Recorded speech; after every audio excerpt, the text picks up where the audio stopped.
Shalom, salam sejahtera dalam kasih Tuhan kita Yesus Kristus. Renungan firman Allah saat ini terdapat di dalam kitab Yehezkel pasalnya yang ke-36, ayatnya yang ke-26, bunyinya demikian. Kamu akan kuberikan hati yang baru dan roh yang baru di dalam batinmu, dan aku akan menjauhkan dari tubuhmu hati yang keras, dan akan kuberikan kepadamu hati yang taat. Saudara yang kekasih dalam kasih Kristus, tahun 2020 telah kita lalui dan kini tahun yang baru telah tiba, dan tahun 2021 ini akan kita jalani. Kita tidak tahu apa yang kita akan alami dalam perjalanan hidup ini. Banyak hal yang kita sudah lalui, apakah itu yang baik atau yang kurang baik. Sebagian doa-doa kita mungkin telah dijawab, dan sebagian lagi belum ada jawabannya. Masalah yang lalu telah dilalui, tetapi ada masalah yang lain terus berdatangan. Memasuki atau menjalani tahun yang baru ini atau tahun 2021, janji Tuhan bagi umatnya tetap berlaku. Dia senantiasa memberikan rancangan damai sejahtera bagi umatnya yang setia mengasihi Dia.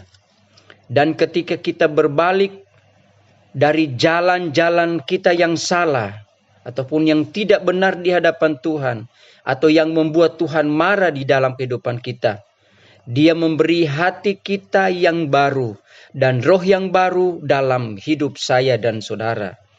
Dia akan memberikan kemampuan bagi kita agar dapat hidup taat seturut dengan firman Allah.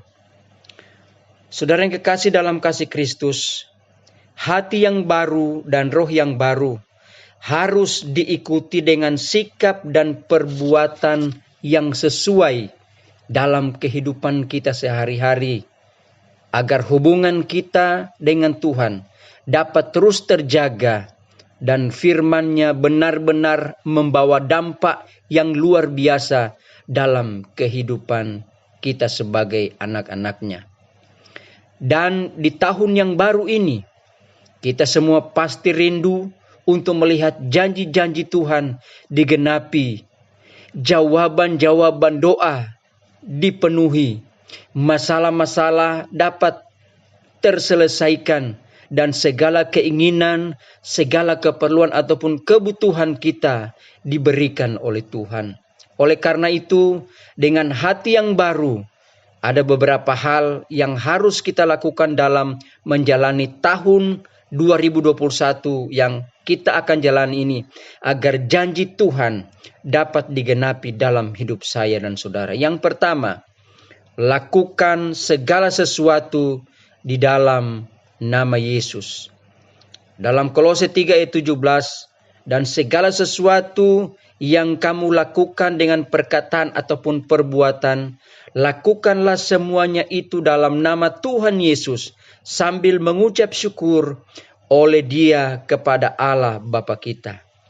Ingatlah kepada Tuhan dalam setiap perbuatan kita, apa yang akan kita lakukan, baik dalam pekerjaan, di kantor mungkin juga kita berada di rumah ataupun di jalan, mungkin juga di saat kita berada di sekolah, dalam lingkungan sosial, keluarga, pergaulan, dan lain-lain. Biarlah kita selalu mengeluarkan perkataan yang positif dari dalam hidup saya dan saudara setiap saat ataupun setiap hari. Dan kita mau melakukan perbuatan-perbuatan yang sesuai dengan kebenaran firman Tuhan. Mari kita melakukan segala sesuatu seperti kita melakukannya untuk Tuhan. Kita tidak akan berani berbuat kecurangan ataupun dosa jika kita mengingat bahwa apa yang kita lakukan adalah untuk Tuhan. Saudara yang kekasih, dalam kasih Kristus yang kedua adalah belajar dari pengalaman. Mazmur 119 ayat 71, bahwa aku tertindas itu baik bagiku, supaya aku belajar ketetapan-ketetapanmu.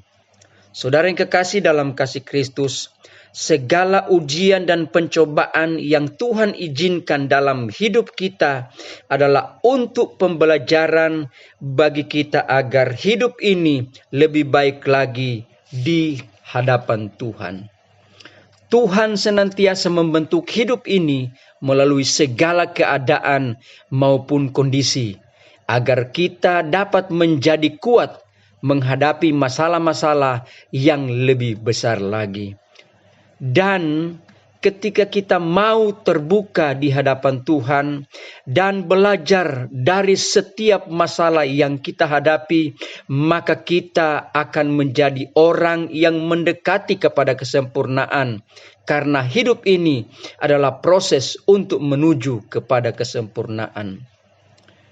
Belajarlah dari setiap pengalaman yang sudah kita lalui. Belajar dari tahun yang telah kita lewati, dan mari kita mengevaluasi apa yang perlu kita perbaiki. Kesalahan yang pernah kita lakukan tidak perlu terulang lagi, dan kebaikan yang telah kita lakukan biarlah dapat kita lakukan terus itu, dan kita kerjakan terus itu di dalam tahun yang akan kita jalani ini, yaitu tahun 2021. Roma 15 ayatnya yang keempat, sebab segala sesuatu yang ditulis dahulu telah ditulis untuk menjadi pelajaran bagi kita, supaya kita teguh berpegang pada pengharapan oleh ketekunan dan penghiburan dari kitab suci. Yang ketiga, saudara, iman disertai perbuatan. Keyakinan iman dan kehidupan doa harus selalu diimbangi dengan perbuatan. Mengapa? Karena iman tanpa perbuatan adalah iman yang mati. Sedangkan iman yang disertai dengan perbuatan akan menghasilkan mujizat dalam hidup saya dan saudara. Apakah saya dan saudara mau agar supaya mujizat itu terjadi di dalam kehidupan saya dan saudara? Mari kita percaya dan kita mau berbuat. Iman disertai perbuatan. Saudara, seringkali ketakutan menghalangi kita untuk dapat melangkah dengan iman. Pikiran, logika selalu bertolak belakang dengan iman yang kita miliki. Tetapi ketika kita menyingkirkan segala ketakutan dan mulai melangkah dengan iman, maka kita akan melihat hasil yang luar biasa dari perbuatan-perbuatan yang kita lakukan. Ketika kita takut untuk melangkah atau berbuat sesuatu, maka kita telah kehilangan kesempatan untuk berhasil.